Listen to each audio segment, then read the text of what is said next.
describe Indianapolis Public Transit, otherwise known as IndyGo, as a good system but insufficient for the size of the city. Given that the city is about 400 square miles, IndyGo is underfunded and historically has been underfunded. Our current transportation system is lacking because it's underfunded.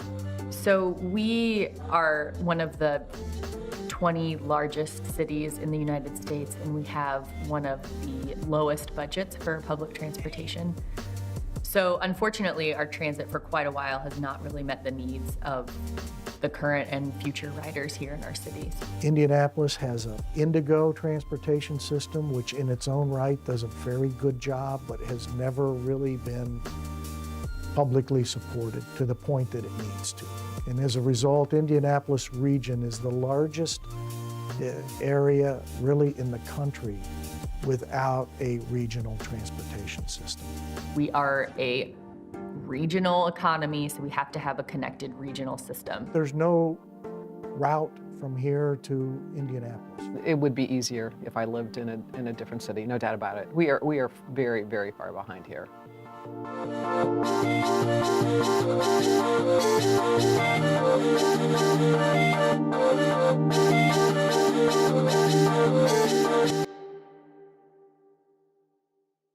Indy Connect is the regional plan for transit in the central Indiana region. It's about connecting people to places where they live and connecting them to the places where they work, the places where they learn, and also cultural destinations and healthcare throughout the community. Indy Connect is a consortium of really 3 organizations: the Metropolitan Planning Organization, CIRTA, Central Indiana Regional Transportation Authority, and IndyGo, which is the current transit providers. So Indy Connect is a plan that is attempting to create truly mass transit across not just Marion County, but taking it to some of the outlying counties as well. The plan itself will have the existing IndyGo routes, which will be modified somewhat, but we'll be adding that whole notion of bus rapid transit. You may have heard about the red line, the purple line, the green line. Those are main transit routes that will be serviced by bus rapid transit, which is a line in the middle of the street. People come and go off the middle of the street, and similar to what you would do at any other subway stop in New York City, you pay off of the bus, and once you enter, there's just a quick transition in and out. So it truly is a system, and it's every 10 minutes. Most of our buses come every 30 or 60 minutes, which means you're building a ton of your life around waiting for the bus, which really doesn't make it an option for a lot of people or a choice. So we'll provide a much more efficient, a much more comprehensive way to circumvent your way around not only Indianapolis, but hopefully we'll start to move it beyond our Marion County borders.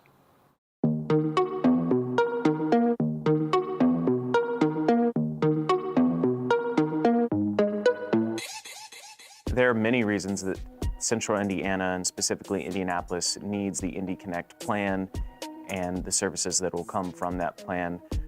Well, there are several aspects of how transit benefits the environment. If transit is effective and efficient, meaning that people choose to ride transit instead of driving automobiles, then you're taking automobiles off the road, so reducing both the energy use and pollution. I mean, one busload gets 60 or 80 cars off the street.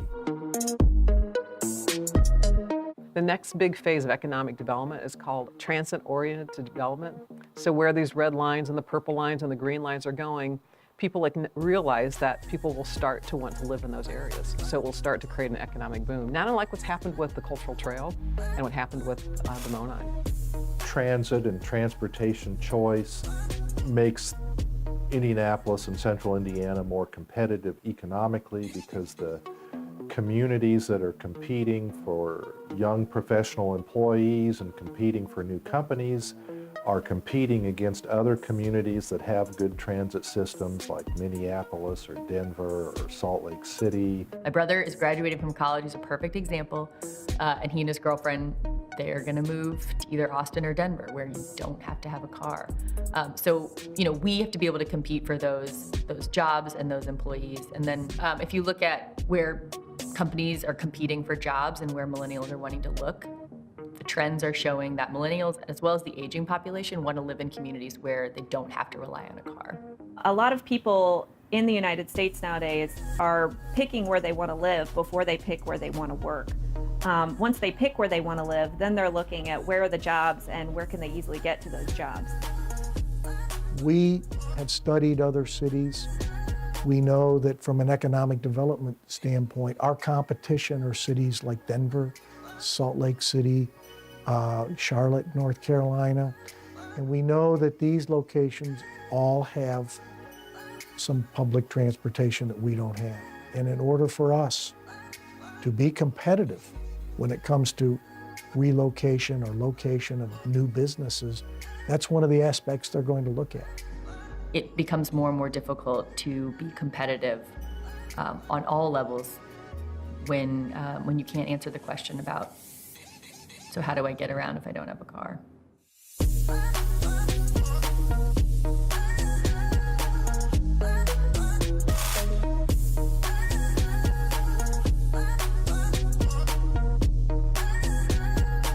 Right now, what we're finding is that people are having a difficult time getting to work.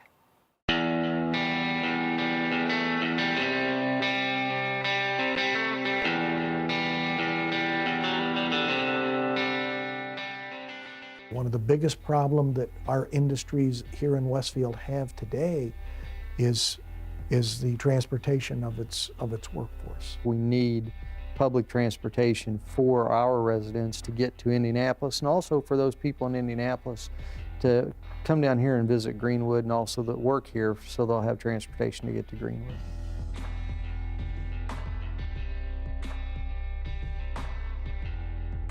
For the future plans, I'm a very strong supporter on a lot of the committees for the, it's called the Red Line, which is going to be the rapid bus transit system that's going to come down through Greenwood, which will give us a very quick route to Indianapolis. The Red Line will go from Westfield, Carmel, through Indianapolis, down to Greenwood. So that's the first line that we're focusing on. You know, for Greenwood, this is going to have a huge impact on our downtown area, and I'm very excited about it because the Red Line is going to run right out here on Madison Avenue, right outside of my window. And we are working currently to revitalize our downtown area. What I want to see our downtown look like is more like a Mass Ave type feel. The Red Line will benefit Southport because we will have stops directly at Southport Road and Madison Avenue for the Red Line. And the benefit of that is the Red Line is going to be pretty much an express bus line from Greenwood up to downtown Indianapolis. My hopes and excitement is that we will have more people from Indianapolis that will want to jump on that Red Line, take it down here to downtown Greenwood, get off, visit the stores and the shops and the restaurants that we're going to have down here and that we do have, and then be able to hop on that bus and head back up to Indianapolis and never have to worry about where they're going to park or how they're going to get home, because it's going to be so convenient and so great for them that I think it'll really build our downtown in a very positive way. People have more incentive to ride public transportation, which will in fact bring more people to Southport and possibly use Southport as a park and go type of situation where you drive to this point, get on the bus and go downtown and back. So more people will be here. Local businesses will benefit because there'll be more customers because of the Red Line. Well, the Red Line's going to be extremely important to Westfield. Graham Park generates well over 1.5 million visitors a year from all over the country. And when they're here for 3, 4, 5 days, it's a sporting, interested crowd, and we would like for them to visit other attractions around central Indiana. We'd like for them to visit Conner Prairie. We'd like for them to visit the NCAA Museum, Lucas Oil Stadium, the Indianapolis Motor Speedway.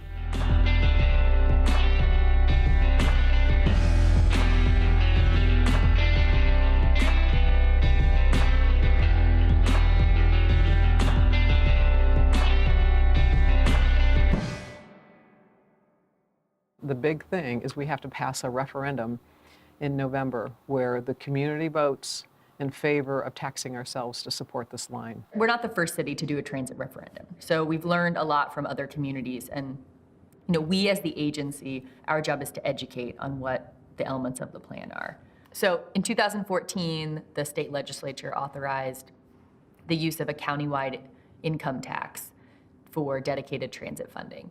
So the way that works is through a referendum process, which means the local taxing authority gives the voters permission to say yes or no, we want this tax increase to go towards dedicated transit funding. If you're in the median income in the city of Indianapolis, which is about $39,000, you're only paying less than about $100 a year for this new funding source that would be dedicated to transit, which means that it wouldn't have to compete with other things like public safety and education. It would mean that that revenue that would be collected from that tax would go into all of the improvements that are being recommended right now for transit in central Indiana. The referendum funding would go to the Marion County Transit Plan. So that's the significant investment in the local bus service, longer hours of service, all of the routes on the weekends, more frequency, bus amenity infrastructure, and then 3 rapid transit lines, the blue and purple lines, and then phases 2 and 3 of the red line. Phase 1 of the red line was granted a federal small starts grant. Phase 1 of the red line will be from University of Indy to Broad Ripple. There are more rapid lines to come, such as the green line and the orange line, but those will need more funding in the future.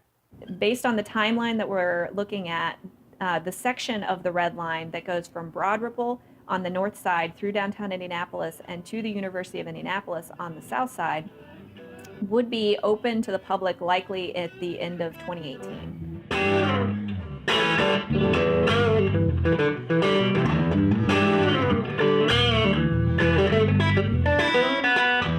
For Indianapolis, this is what needs to happen. These are what our citizens need. This is what our elderly and millennial populations are demanding. So we need to meet that. We need to be there. We are a public service. We provide transportation. And so our transportation needs to meet the needs of what the demand is out there. The Indy Connect Transit Plan is one of those initiatives that people should embrace and be part of. What I do think is important is to be educated.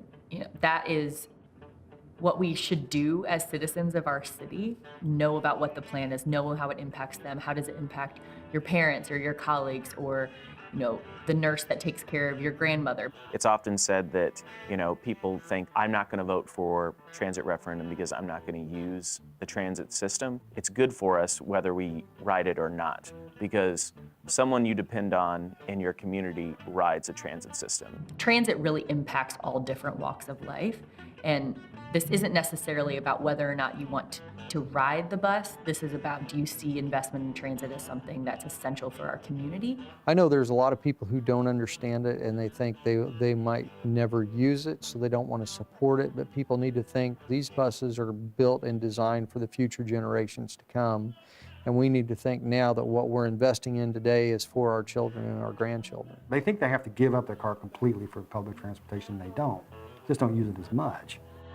Every little system too. I roll on time, a hot tub full of mayonnaise and jalapeno. Indianapolis, I think, has like one of the most abysmal voter turnout records. So it's just really important that we go out and, whether you agree or not, to get out and give your input. So it will be really important in November that everyone that are eligible to vote, that shows up to vote, and they vote yes for the referendum, because that is what will be critical in terms of truly making the system, well, it's what's going to make the system work or not work.